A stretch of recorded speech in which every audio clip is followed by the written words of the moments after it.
I'm going to show you where to get the bloodflame blade incantation. This incantation will buff your right-handed weapon with the bloodflame, which makes it do increased damage, but more importantly, it makes it do a small amount of bleed. So you can turn pretty much any weapon into a bleed weapon, assuming that it's compatible. Special weapons cannot use this, like if you have a Sword of Night and Flame in your hand, or some other special weapon like that, then you can't use this ability. But as long as it's a pretty standard weapon, then you can enchant it with Bloodflame Blade for increased damage and bleed. So in order to get this, you're going to have to go to Lake Liurnia. It's going to be right by this church back here on one of those beetles. Okay, so if we start from the fallen ruins of the lake side of Grace, it is going to be exactly to the west. If you head over this way, as soon as you get through these trees, you can see the peak of the church right there. And you're just going to run over to it. Now, there's actually more than one beetle, so you need to know which one to go after in order to do this. So if you go over this and you end up jumping over these ledges, you'll have a clear sight of what it is that you need to kill.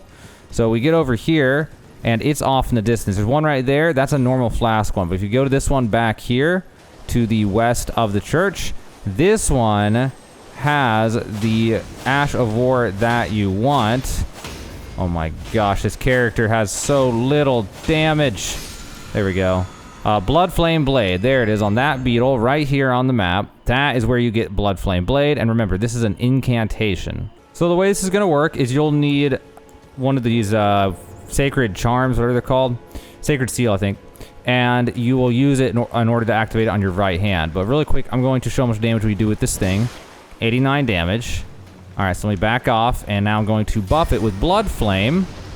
And let's see how much we do now. It was 89, and now it is 99. So that seems like... I'm not sure. Let me do the math real fast. Okay, so it seems like it's probably about 10%. For some reason, things like this kind of vary a little bit in this game.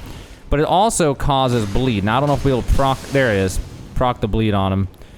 It'll proc bleed on your enemies, especially if you attack slower, because the flame seems to burn them with bleed for a moment. So, like, the way this seems to work is if I hit them, you'll see this flame on them, and that flame does multiple ticks if I just let it run out. So it's a really good weapon. It's a really good buff for kind of a touch-and-go combat where you are looking to hit somebody and then roll away, and then hit someone and then roll away. That's kind of its best situation, because that flame just takes a moment to proc. Or a really slow weapon also can really take advantage of it.